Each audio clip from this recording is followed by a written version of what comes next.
Oke guys, inilah Surabaya Gubeng, di stasiun Surabaya Gubeng. Foto-foto dulu. 1, 2, 3.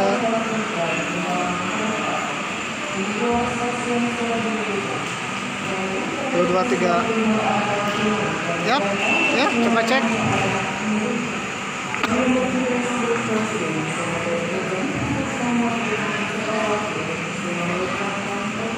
Dan inilah lambang Surabaya ya.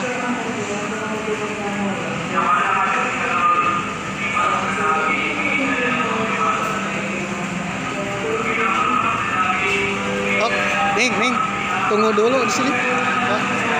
Tunggu di mana? Di situ.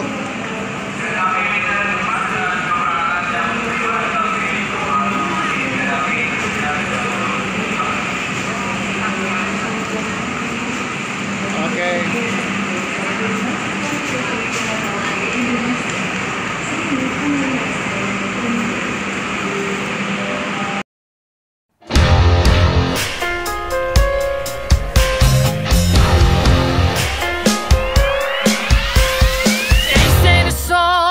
The broken hearted, the silent prayer for the fate departed. I ain't gonna be just a face in the crowd. You gonna hear my voice when I shout it out loud. It's my life, it's now or never.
Eksekutif ya, jadi warnanya pink ya.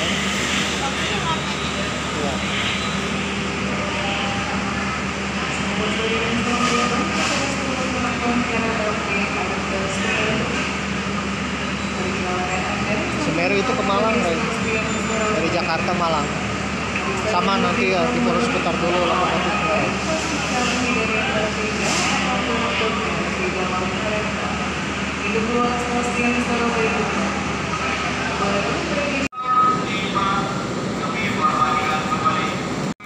Oke guys, harusnya kita naik kereta yang ini karena kereta ini kehabisan tiket ya, Wijaya ke sini. Akhirnya kita 2 kali naik kereta. Mutiara Timur disambung Mutiara Selatan. Habis ini nanti Mutiara Selatan. Oke guys, kita nikmati di stasiun Gubeng, Surabaya, Kota Pahlawan. Oke. Aduh.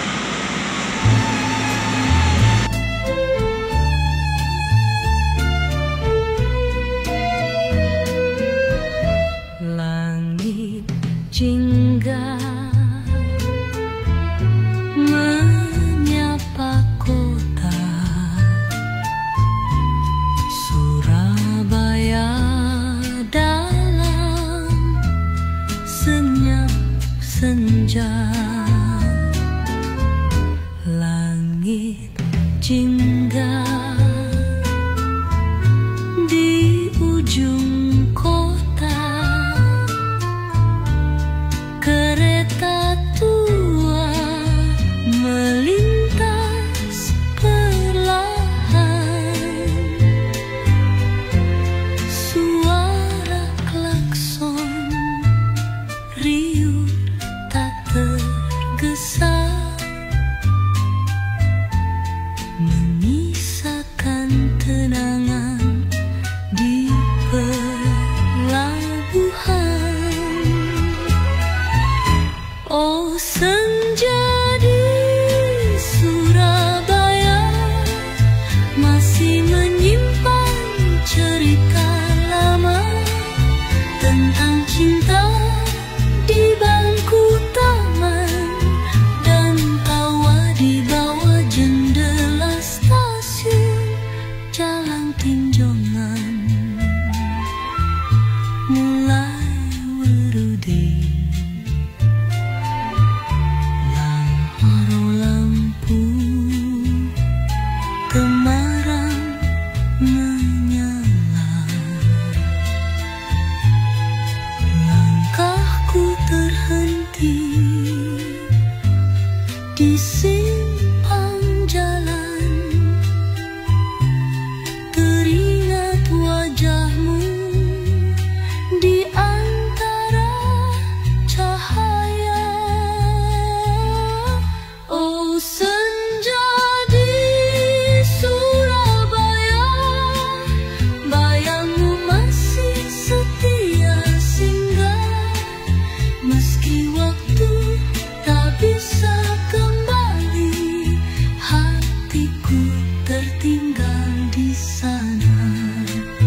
Kopi hitam dan lagu keroncong mengalun dari warung di pojok. Ah semua seakan menunggu satu kisah yang tak selesai dulu.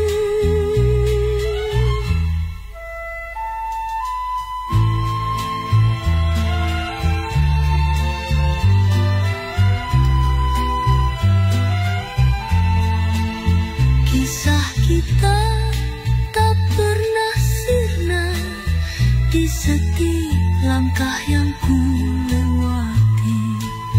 Kau hadir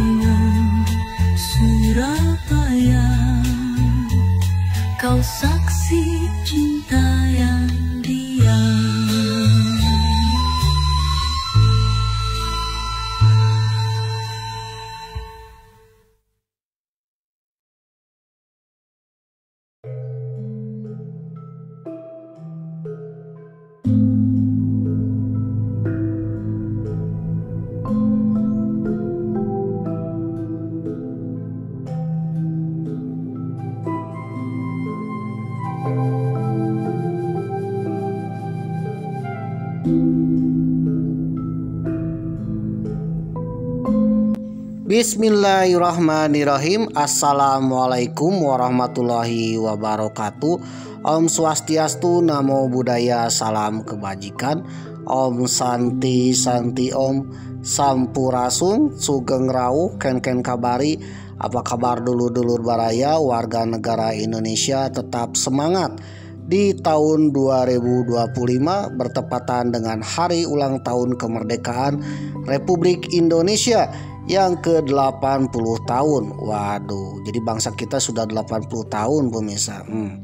Tetaplah semangat sebagai anak bangsa, penerus perjuangan arwah para pahlawan zaman dulu pemirsa. Jangan kendor semangat kita. Karena siapa lagi kalau bukan kita yang meneruskan perjuangan kemerdekaan Republik Indonesia ini, yang meneruskan pembangunan dan meneruskan cita-cita arwah para pahlawan zaman dulu untuk memajukan negeri ini, untuk mensejahterakan negeri ini, untuk mententramkan negeri ini dan menjadi negara yang besar, negara macan Asia pemirsa. Mudah-mudahan kita semua ya bisa meneruskan perjuangan arwah para pahlawan zaman dulu pemirsa, dengan karya kita, dengan inovasi kita, dengan usaha kita, dan dengan doa kita pemirsa. Selain itu tidak jadi hama pemirsa. Dengan tidak jadi hama, insya Allah negeri ini akan makmur pemirsa. Karena sejatinya negeri sebesar apapun, sekaya apapun, kalau di dalamnya ada hama, waduh ya, sekuat apapun kusennya, sekuat apapun kayunya, sekuat apapun kayu kusennya, kalau di dalamnya ada hama rayap, perlahan kalau tidak diberantas ya ambruk pemirsa. Waduh. Oleh karena itu marilah awali dengan diri kita untuk tidak jadi hama ya. Tidak menjadi hama buat keluarga kita, hama untuk tetangga kita, lingkungan kita, apalagi hama untuk bangsa dan negara kita pemirsa, apalagi hama untuk dunia. Waduh. Dengan tidak jadi hama, insya Allah akan membangun dan memakmurkan negeri ini pemirsa. Karena penerus bangsa adalah kita pemirsa. Kita adalah penerus bangsa, penerus generasi berikutnya dan penerus negeri ini pemirsa. Kalau penerus negeri ini hama, waduh ya, mungkin negeri yang dibangun susah payah oleh arwah para pahlawan dengan darah dan keringat dan air mata, waduh ya, akan tak umur panjang pemirsa. Akan ambruk pemirsa. Waduh ya, akan sirna hilang kertaning bumi pemirsa. Waduh. Oleh karena itu marilah kita jaga negeri ini ya, dan meneruskan cita-cita arwah para pahlawan, dan meneruskan pembangunan, dan meneruskan cita-cita kemerdekaan negeri ini menjadi negara yang besar, negara yang makmur, dengan tidak jadi hama pemirsa. Bagi saudara yang tidak tahu hama itu apa, saudara boleh nonton episode-episode sebelumnya ya, memang sudah bahas tentang hama ya, yaitu merugikan orang lain, meresahkan orang lain, membuat keonaran ya, dan juga menjadi bencana bagi orang lain, bagi keluarganya, bagi tetangganya, masyarakatnya, apalagi untuk bangsa dan negara pemirsa. Oleh karena itu janganlah jadi hama pemirsa, karena yang namanya hama ya merusak pemirsa. Oke pemirsa yang berbahagia, selain itu marilah kita kibarkan merah putih di atas langit negeri ini di hari ulang tahun kemerdekaan yang ke-80 pemirsa. Ingat ya, merah putih, bukan bendera yang lain pemirsa. Ya, apakah bendera yang lain boleh? Ya, memang sudah bahas di episode yang kemarin pemirsa. Sedikit ya. Jadi intinya boleh-boleh aja ya mengibarkan bendera selain merah putih, tapi harus sesuai dengan aturan yang berlaku di negeri ini pemirsa, di mana merah putih harus di atas langit pemirsa, dan yang lainnya ada aturannya juga. Bagi saudara yang penasaran apakah boleh mengibarkan bendera One Piece, memang sudah bahas di episode sebelumnya pemirsa.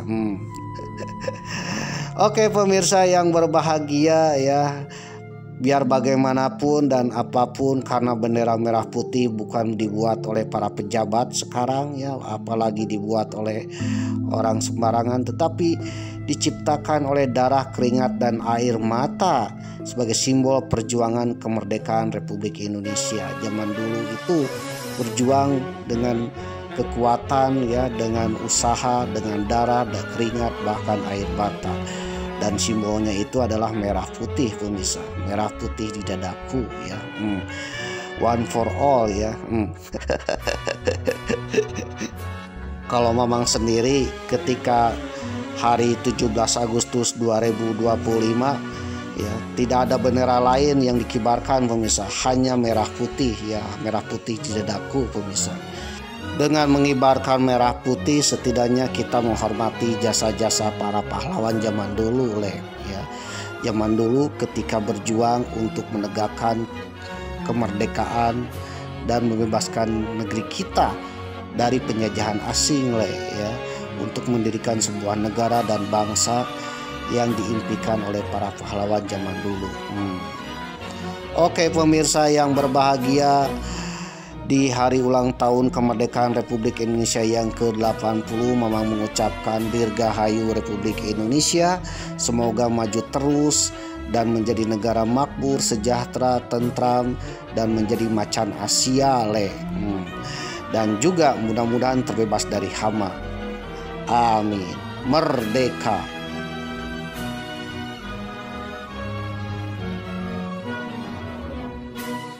Selain itu, marilah kita berdoa juga untuk saudara-saudara kita bangsa Palestina karena sejatinya bangsa Palestina adalah bangsa pahlawan bagi Indonesia Dalam sejarahnya, bangsa Palestina adalah bangsa yang pertama mengakui dan mendukung negara kita untuk merdeka. Padahal saat itu Indonesia belum merdeka belum proklamasi Waduh, gimana ceritanya? Memang sudah bahas ya. Waduh, scroll aja lah. Atau cari sumber yang lain Jadi sebelum kita merdeka tahun 1145, ternyata ada Mukti Palestina ya, pemimpin Palestina saat itu ya, atau ulama besar Palestina saat itu mendukung kemerdekaan Republik Indonesia tahun 1144. Jadi 1 tahun sebelum kita merdeka Waduh. Selain itu, bangsa Palestina adalah bangsa pahlawan yang memberikan dana sumbangan kepada Indonesia ketika Indonesia baru merdeka Waduh, banyak saudagar-saudagar Palestina yang membantu kita bahkan banyak saudagar-saudagar Palestina, tokoh-tokoh Palestina ya, mempromosikan Indonesia ke negara-negara besar seperti negara Arab Mesir, Arab Saudi, Suriah ya, sampai akhirnya kita didukung oleh negara-negara Arab dan juga berita proklamasi sampai ke Eropa Waduh, berkat bangsa Palestina Oleh karena itu, Mamang sebagai bangsa Indonesia yang mengajak bangsa Indonesia untuk berdoa dan mendukung kemerdekaan bangsa Palestina. Bagi saudara yang punya kekuatan, bantulah bangsa Palestina karena sejatinya bangsa Palestina ini adalah bangsa pahlawan yang membantu kita dalam kemerdekaan Indonesia. Dan sekarang kita menjadi negara besar 80 tahun merdeka ya, ada tangan-tangan bangsa Palestina yang membantu kita. Kita pun jangan melupakan sejarah, apalagi melupakan para pahlawan, termasuk pahlawan dari bangsa lain ya, dari luar Indonesia, termasuk dari bangsa Palestina Oleh karena itu, marilah kita dukung kemerdekaan bangsa Palestina dan berdoa mudah-mudahan bangsa Palestina kembali menjadi bangsa yang sejahtera, tentram, makmur, damai, dan terbebas dari hama-hama Israel ya. Mamang berdoa mudah-mudahan bangsa Palestina kembali merdeka seperti sejak sebelum kedatangan Israel Amin. Free Palestine, merdeka Palestina. Ubur-ubur ikan lele, selamat malam selamat pagi, selamat siang, selamat sore, selamat menonton di hari kemerdekaan Republik Indonesia yang ke-80. tahun. Memang video ini tayang bertepatan 17 Agustus 2025. Tapi ceritanya tentang suasana Nataru le. Waduh, perjalanan epik ke Tanah Dewata saat Natal tahun 2024. Tepatnya tanggal 28 Desember 2024. Jadi ceritanya sudah 8 bulan ketika perjalanan Mamang ya epik ke Tanah Dewata dengan ditayangkan video edisi episode yang ke-97 le. Waduh. Jadi inilah episode Mamang ya. Jadi Mamang ini mengeditnya secara dikredit le. Waduh, tak sadar sudah 97 episode pemirsa. Waduh. Oke pemirsa yang berbahagia, jadi ceritanya yang ke episode 97 ini mau pulang ke kota Tasikmalaya sehabis perjalanan epik ke Tanah Dewata, Pulau Bali, Lombok, dan Banyuwangi le. Waduh. Dan sekarang sudah ada di stasiun Surabaya Gubeng le. Waduh, salah satu stasiun termegah, terbesar di Pulau Jawa le, dan merupakan stasiun utama di kota Surabaya. Entah itu mau ke Jakarta, entah itu mau ke Banyuwangi, mau ke Malang, mau ke Bandung, atau ke kota Tasikmalaya le. Jadi dari stasiun Surabaya Gubeng inilah Mamang akan naik kereta api lanjutan setelah turun dari kereta api Mutiara Timur, yaitu kereta api Mutiara Selatan le, yang akan berangkat pukul 18.00 pas maghrib le. Jadi Mamang mau pulang ke kota Tasikmalaya le, tinggal selangkah lagi ya, jaraknya 800 meter dari Surabaya Gubeng ke kota Tasikmalaya, sejauh antara Israel dengan Pulau Siprus le. Jadi ketika rudal hipersonik Iran ya meluluh lantakan Israel ya, banyak orang Yahudi, orang Israel ya yang eksodus ke Siprus ya, menyeberangi laut. Itu jaraknya setara antara Tasikmalaya dengan Surabaya Gubeng, Surabaya Gubeng dengan Tasikmalaya le. Kalau Mamang naik kereta api Mutiara Selatan, di tiket tercantum pukul 18.00 alias jam 6 maghrib le, dan diestimasikan sampai pukul 3:30 subuh le. Waduh. Jadi kurang lebih sekitar 10 jaman lah ya. Waduh, 10 jaman untuk menuju kota Tasikmalaya. Kota Tasikmalaya ini ada di Provinsi Haji Udin le, Provinsi Jawa Barat. Yang sekarang dipimpin oleh Kang Deddy Mulyadi alias Bapak Aing ya, kalau di YouTube-nya Haji Udin le.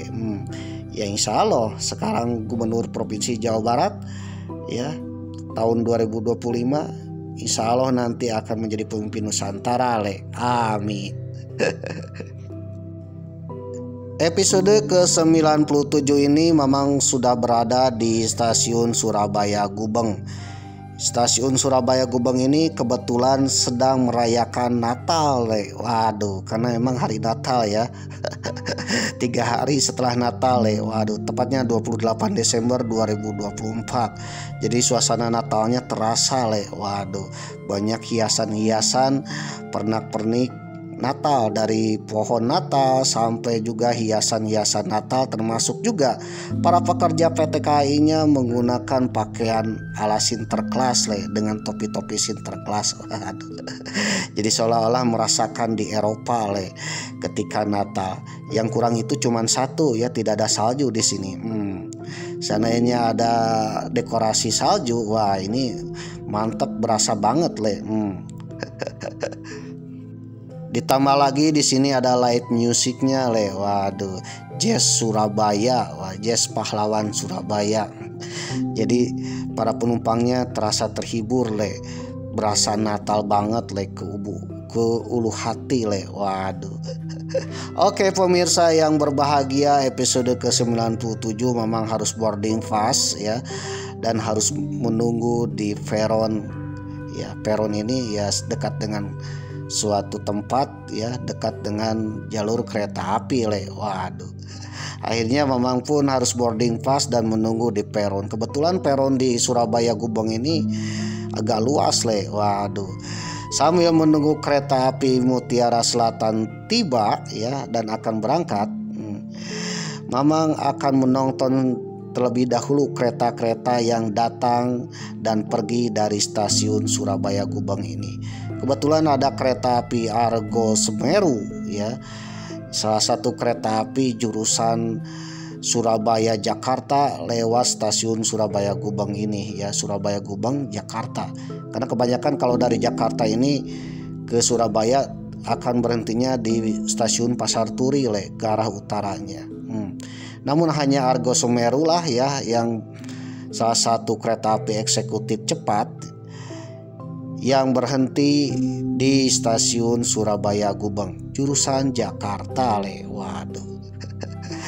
Dan selain itu ada juga kereta api Wijaya Kusuma yang telah tiba dari stasiun Banyuwangi. Ketapang Banyuwangi ya tiba di stasiun Surabaya Gubeng untuk memindahkan lokomotif menuju Yogyakarta dan akan berakhir di Cilacap. Tadinya Mamang akan naik kereta api Wijaya Kusuma ini ya. Karena kalau Mamang naik dari Banyuwangi lalu naik kereta api Wijaya Kusuma ini ya akan turun di Kroya, itu harga tiketnya agak lebih hemat ya. Nanti tinggal sambung kereta api Gosowan yang seharga 50 ribuan dari Kroya menuju Tasikmalaya. Namun sayangnya ya, mau pesan kereta api Wijaya Kusuma untuk pulang dari Banyuwangi tiba-tiba kehabisan Waduh. Akhirnya mau tidak mau Mamang pun harus naik 2 kereta api dengan harga tiketnya agak lebih mahal Naik kereta api Mutiara Timur ya dari Banyuwangi ke kota Surabaya dengan ekonomi plus ya. Ditambah lagi nanti naik kereta api Mutiara Selatan ke kota Tasikmalaya. Kebetulan ya tiket Mutiara Selatan ini pun yang kelas ekonomi premiumnya habis Waduh, jadi mau tidak mau Mamang pun mengambil kereta api eksekutifnya. Karena inilah satu-satunya kereta yang bisa pulang waktu itu ke kota Tasikmalaya. Karena tiket-tiket kereta api yang lainnya habis Waduh, ada lagi 2 hari kemudian Waduh, mehong ya kalau 2 hari kemudian.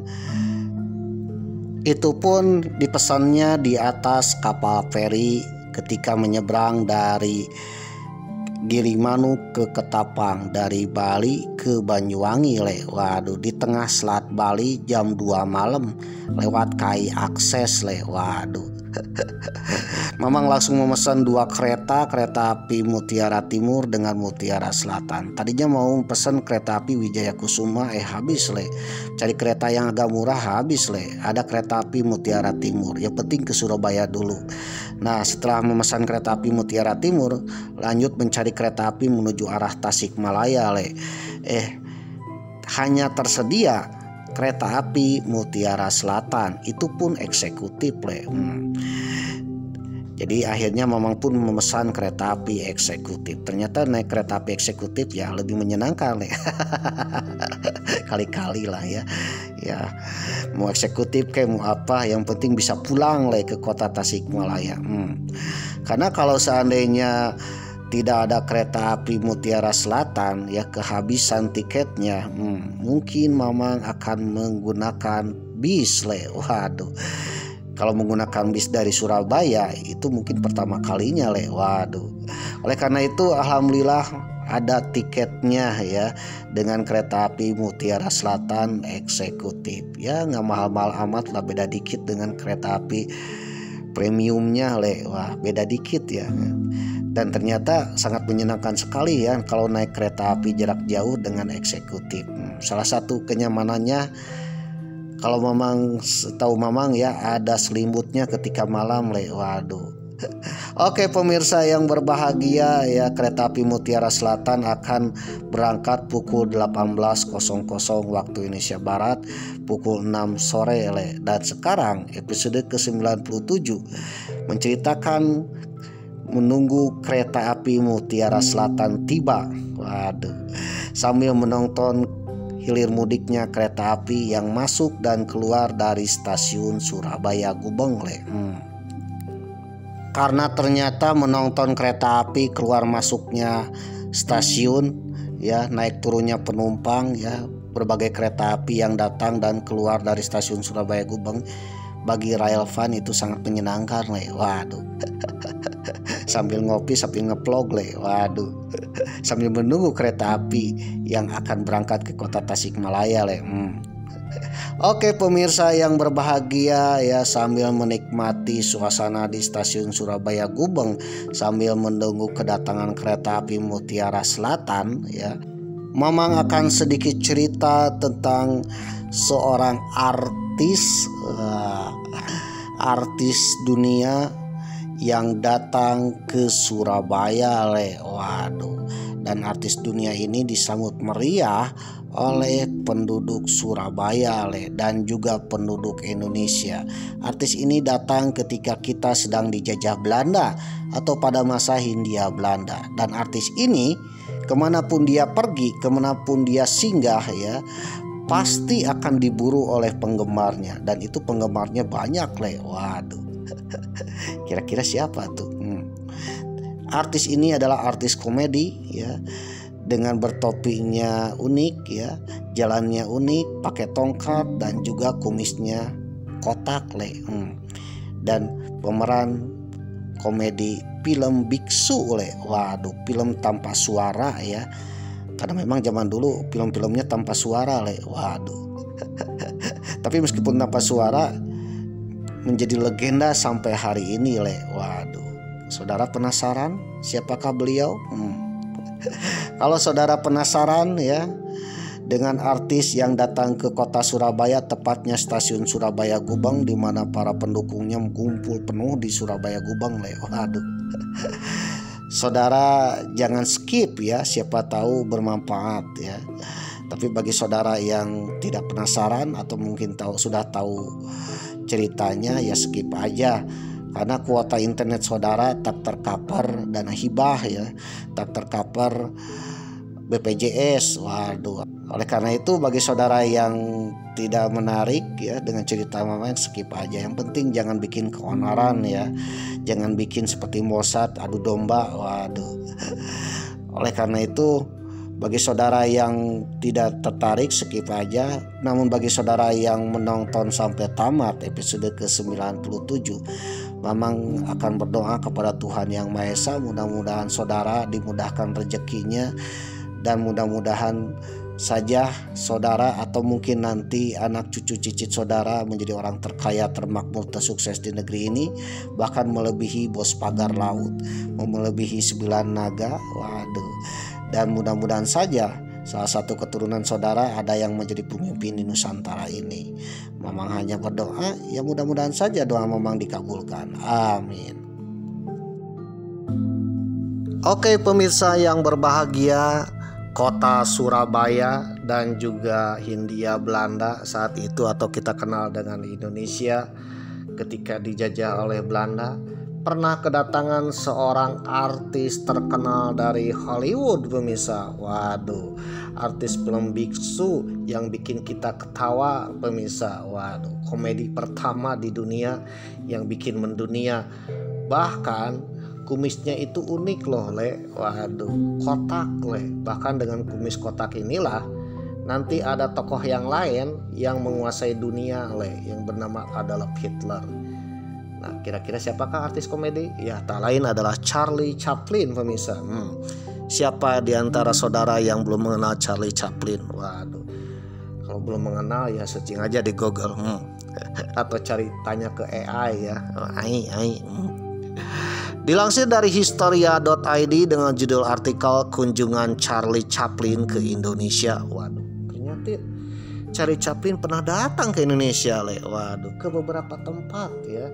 Ke Jawa Barat, Jawa Tengah, Bali, le, dan juga Jawa Timur. Kunjungan Charlie Chaplin ke Indonesia. Charlie Chaplin 2 kali berwisata ke Indonesia. Waduh, 2 kali, le.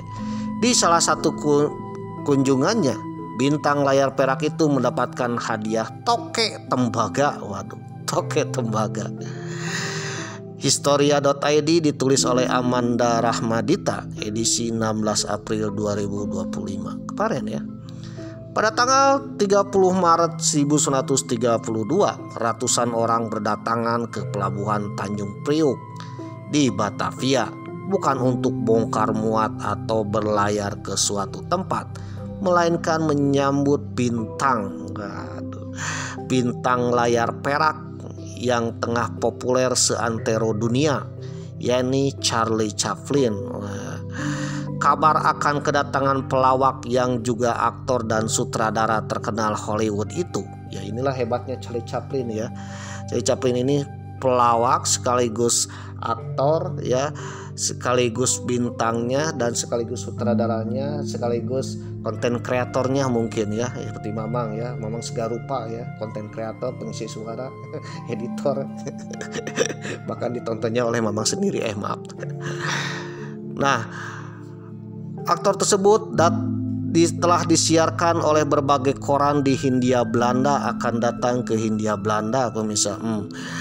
Berdasarkan koran Batavia Nieuwsblad edisi 29 Maret 1932 melaporkan Charlie Chaplin akan tiba di Tanjung Priuk pada Rabu 30 Maret 1932 sore dengan menumpangi kapal KVM Van Lasberge dari Singapura, naik kapal laut naik kapal pelni kapal laut.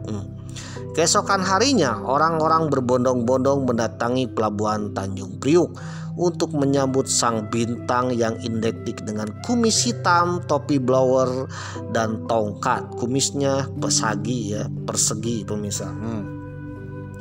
Kapal Van Lasberge dari Singapura memasuki dermaga 1 sekitar pukul 1.30 siang atau 13.30 setengah 2 siang dan harus berbelok ke arah selatan sebelum merapat. Ada kucing pemirsa, suara kucingnya datang.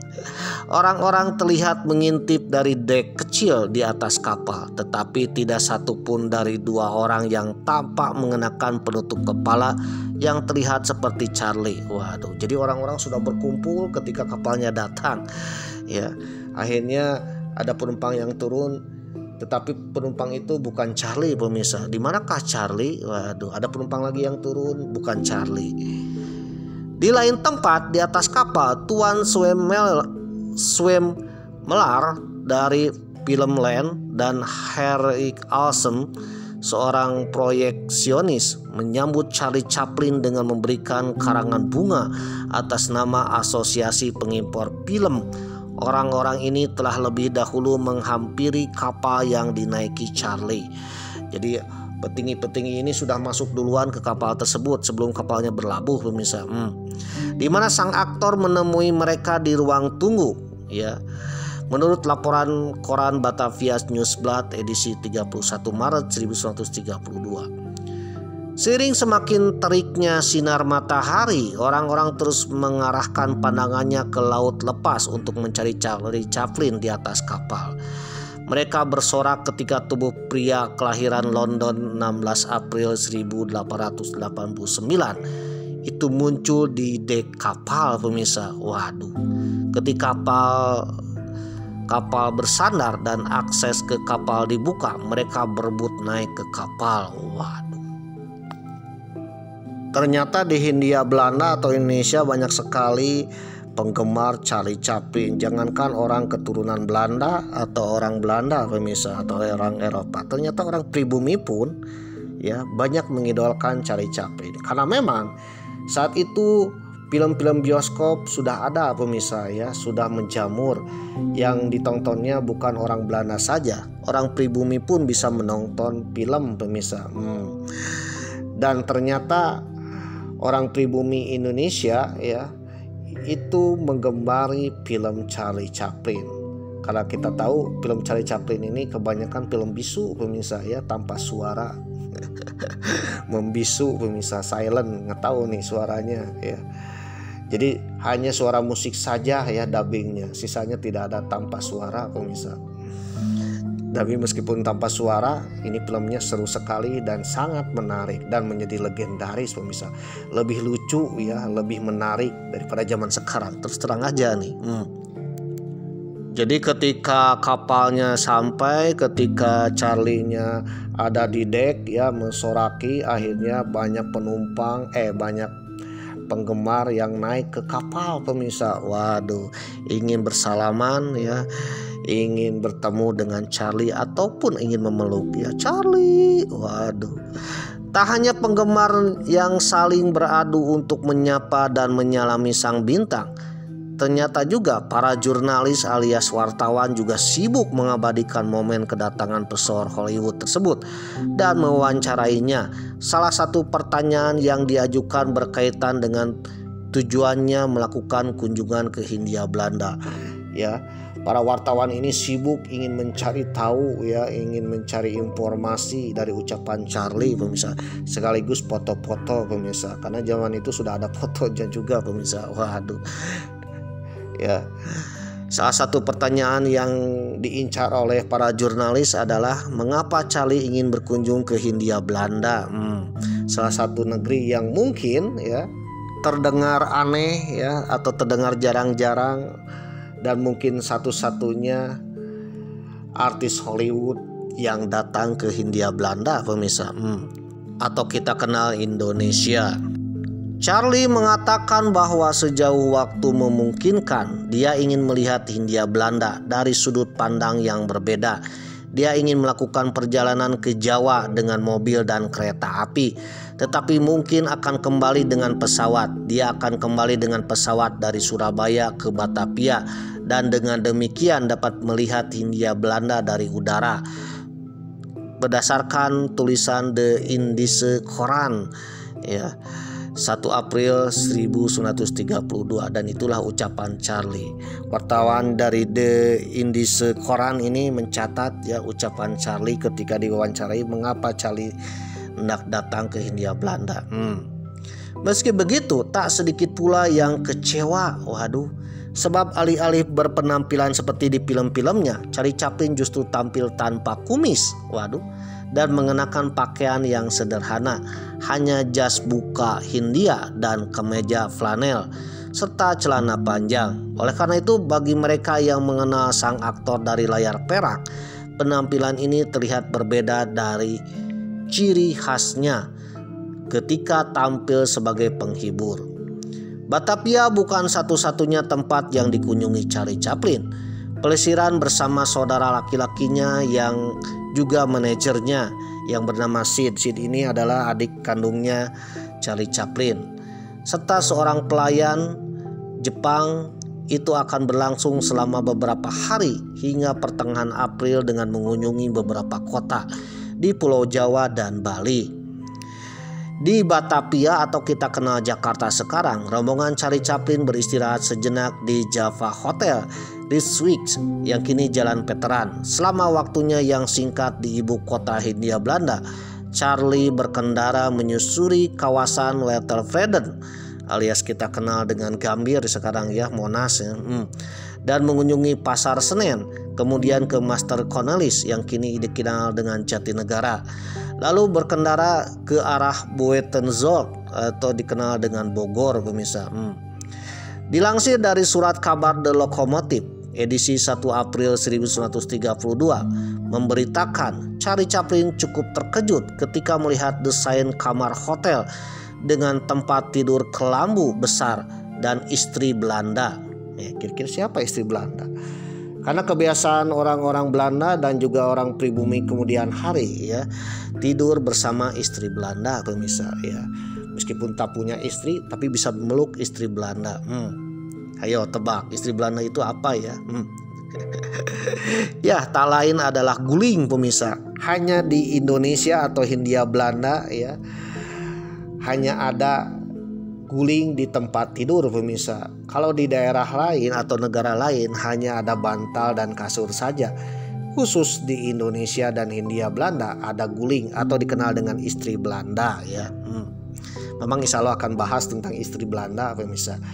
Ya berkat Belanda lah kita tiap malam berpelukan dengan istri Belanda pemirsa, baik yang sudah nikah atau belum ya. Karena tanpa istri Belanda ya kita tidak bisa tidur pemirsa. Waduh. Ya tak lain istri Belanda adalah Guling pemirsa ya, Guguling.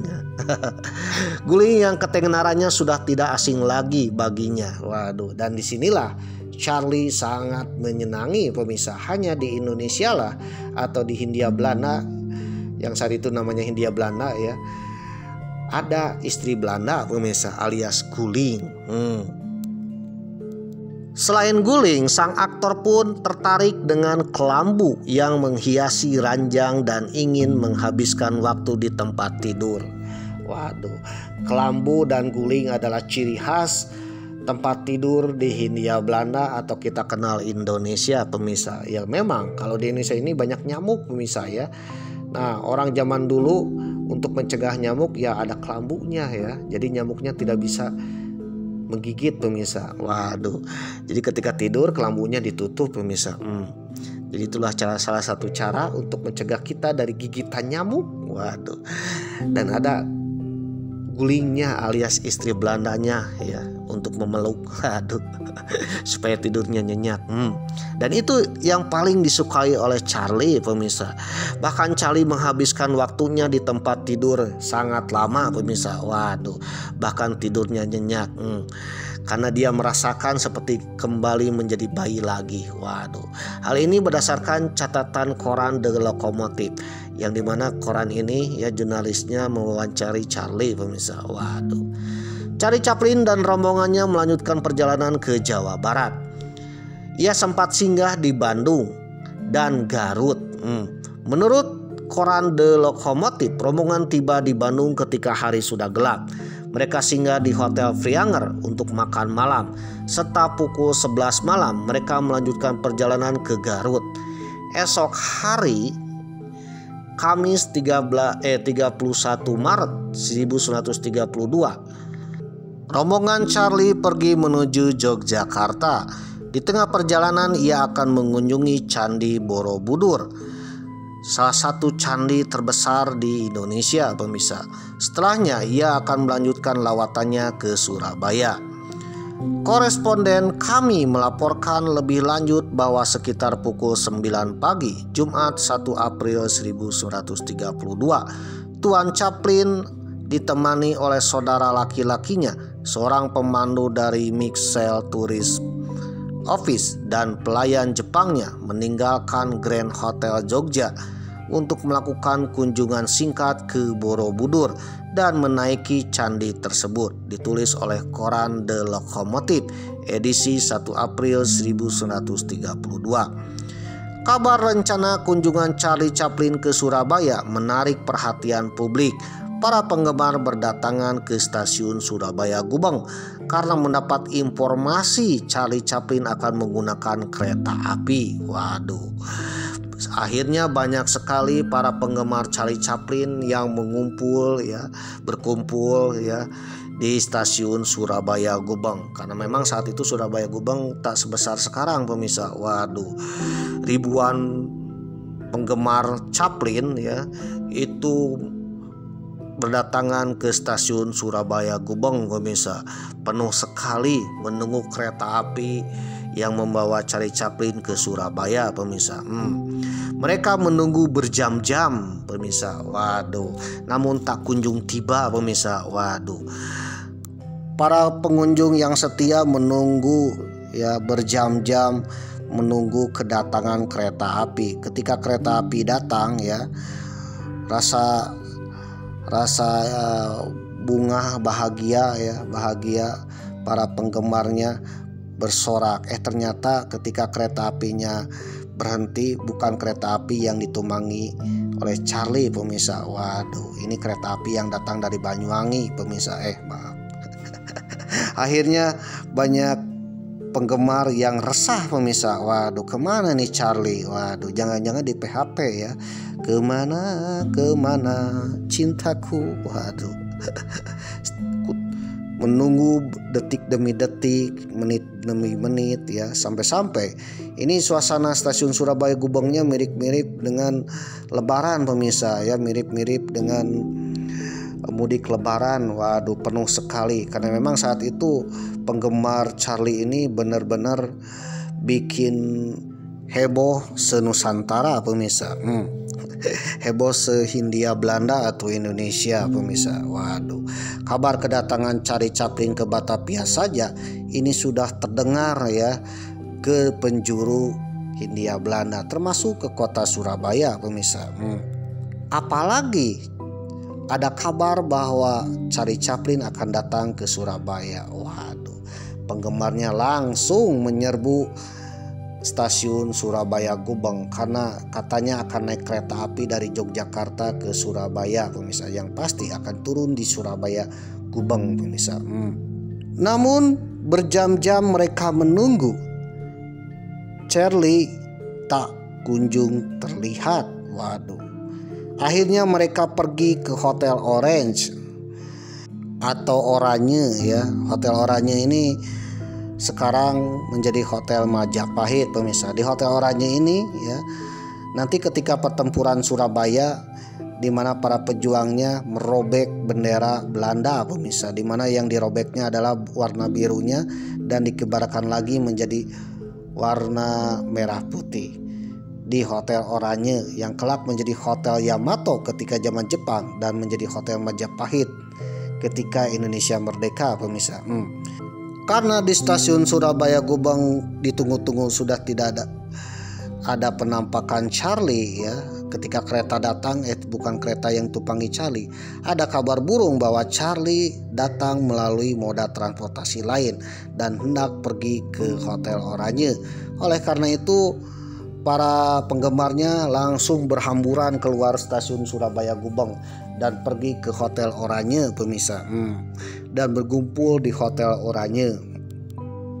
Saat setelah pukul 8 malam, kerumunan orang di luar wilayah Tanjungan semakin ramai.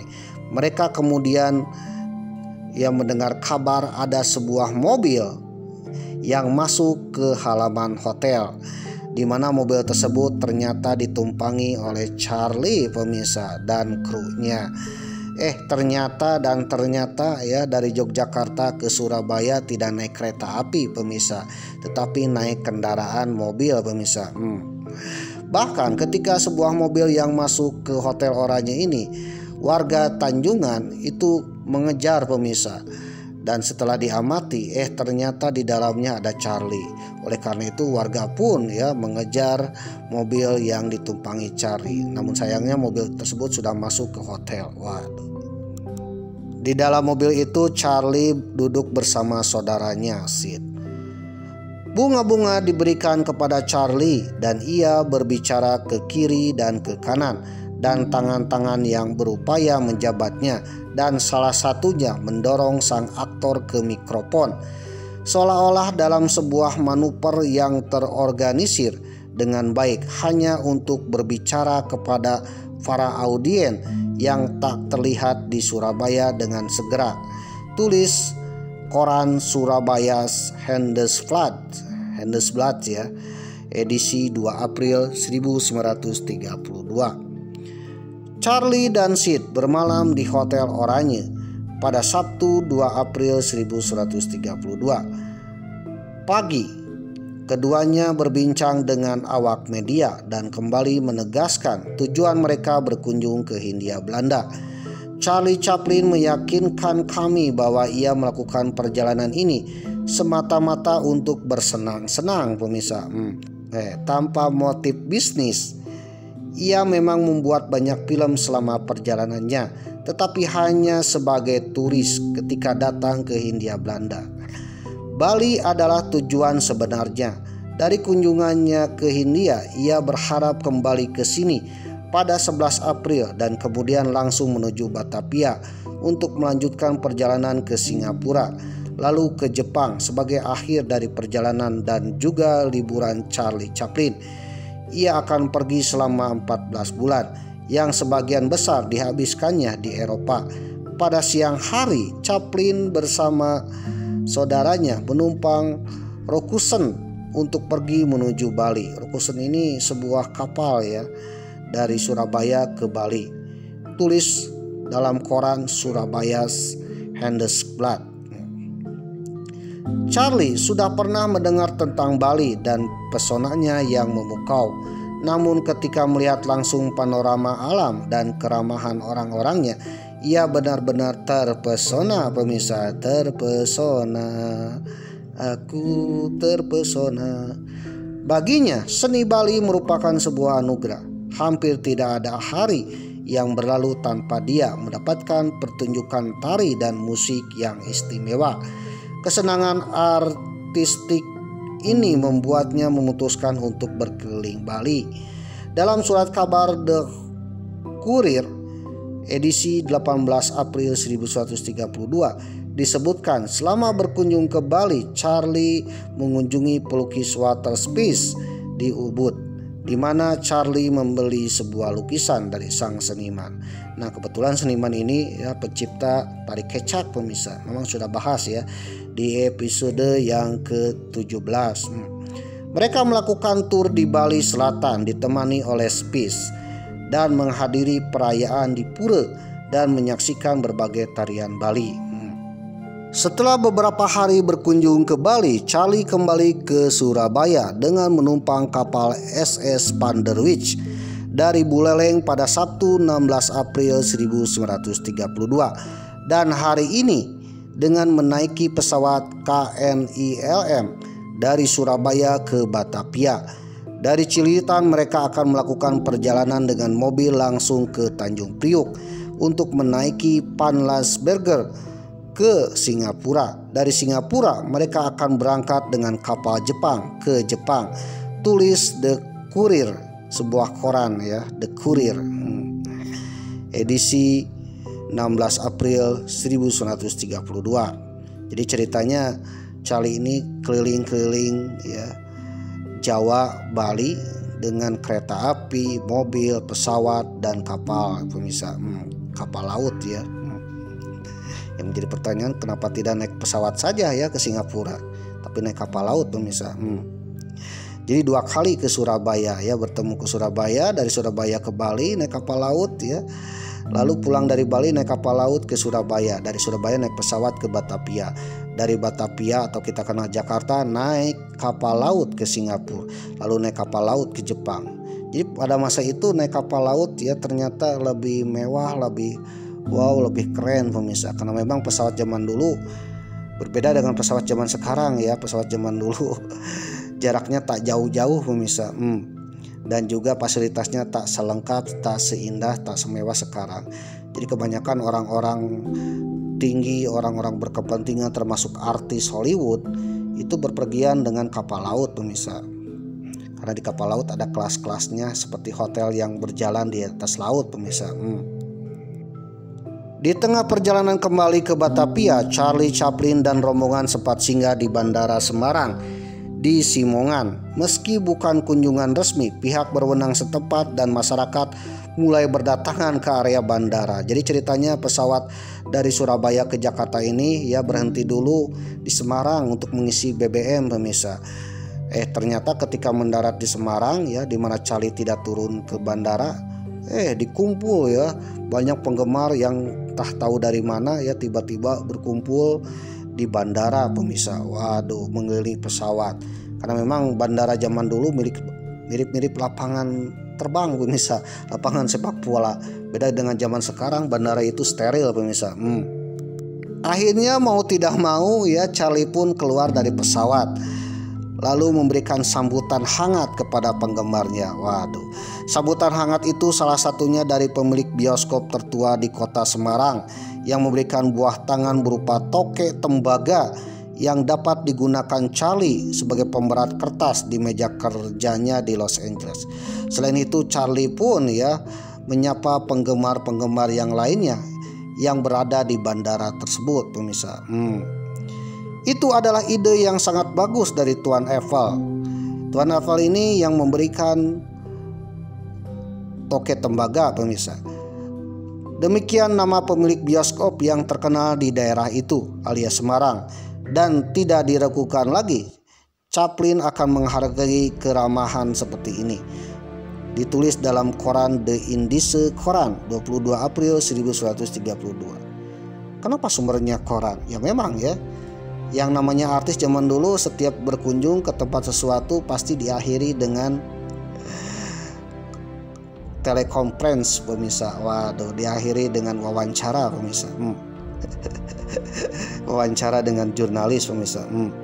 Oleh karena itu, koran-koran ketika Charlie datang pasti dalam seminggunya memuat berita tentang Charlie pemirsa, entah itu ucapannya, entah itu tujuannya ya, entah itu fotonya pemirsa. Sehingga meskipun Charlie berkunjung ke beberapa tempat, seluruh Hindia Belanda tahu pemirsa. Bahkan juga berita kedatangan Charlie ini ya didengar lewat radio pemirsa. Waduh. Pengalaman menyenangkan selama berwisata ke Hindia Belanda mendorong Charlie untuk kembali berkunjung 4 tahun kemudian. Dalam perjalanan wisata yang berlangsung Maret 1936 itu, Charlie tidak datang bersama saudara laki-lakinya, melainkan dengan kekasihnya Paulette Goddard, Ibu Paulette dan seorang pelayan Jepang. Dilansir dari detikjatim.com dengan judul artikel saat mampir di Surabaya pada tahun 1132. Charlie ngapain saja? Kira-kira ngapain ya ketika berada di Surabaya?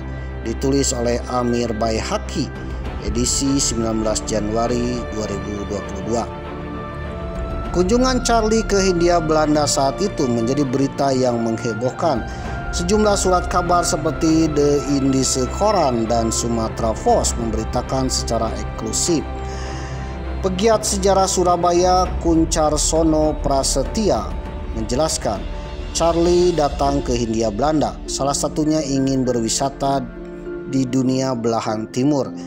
Namun saat di Surabaya, menurut Pak Kuncar, Charlie juga menghadiri penayangan perdana filmnya di bioskop. Saat itu ia diundang khusus. Itu kaitannya dengan pemutaran film perdananya di bioskop di Surabaya. Bioskop itu ya terletak di Museum House of Sampurna. Itu papar Pak Kuncar kepada detik.com Rabu 19 Januari 2022. Jadi di dalam komplek House of Sampurna itu memang selain sebagai pembuat rokok, tempat tinggal juga ada bioskopnya, lanjut Pak Kuncar. Menurut Pak Kuncar, selama Hindia Belanda, Charlie singgah di sejumlah kota dan daerah seperti Batavia dan Yogyakarta. Sedangkan tujuan utama Charlie adalah ke Bali pemirsa. Sebelum di Surabaya, Charlie berada di Yogyakarta. Awalnya orang-orang mengira akan naik kereta api, tapi ternyata naik mobil ke Surabaya. Di Surabaya, Charlie menginap di Hotel Majapahit atau dulunya Hotel Oranye pemirsa. Di mana Hotel Oranye ini ya salah satu hotel ketika peristiwa pertempuran Surabaya adalah hotel di mana para pemuda merobek bendera Belanda pemirsa. Yang birunya dirobek, yang merah putihnya dikibarkan kembali. Dilansir dari kumparan.com dengan judul artikel ada jejak Charlie di Surabaya, ini buktinya. Ditulis oleh Basra 9 Oktober 2023. Berdasarkan GM Hotel Majapahit yang dahulu Hotel Oranye ya, Bapak Kahar Salamun yang dikutip dari kumparan.com mengungkapkan jika Charlie datang ke Surabaya sekitar bulan April tahun 1132. Kedatangan Charlie kala itu dalam rangka runtutan perjalanan ke Hindia Belanda. Nah, Charlie menginap di nomor 47 ya. Dia menginap di kamar legendaris suite di kamar nomor 47. Saat dia kemari sempat ikut meresmikan extension hotel ini. Nama Charlie Chaplin lantas diabadikan sebagai nama kamar nomor 47. Kamar legendaris suite kami hanya ada 9 kamar saja, yang mana masing-masing kamar mempunyai nama. Salah satunya Charlie Chaplin.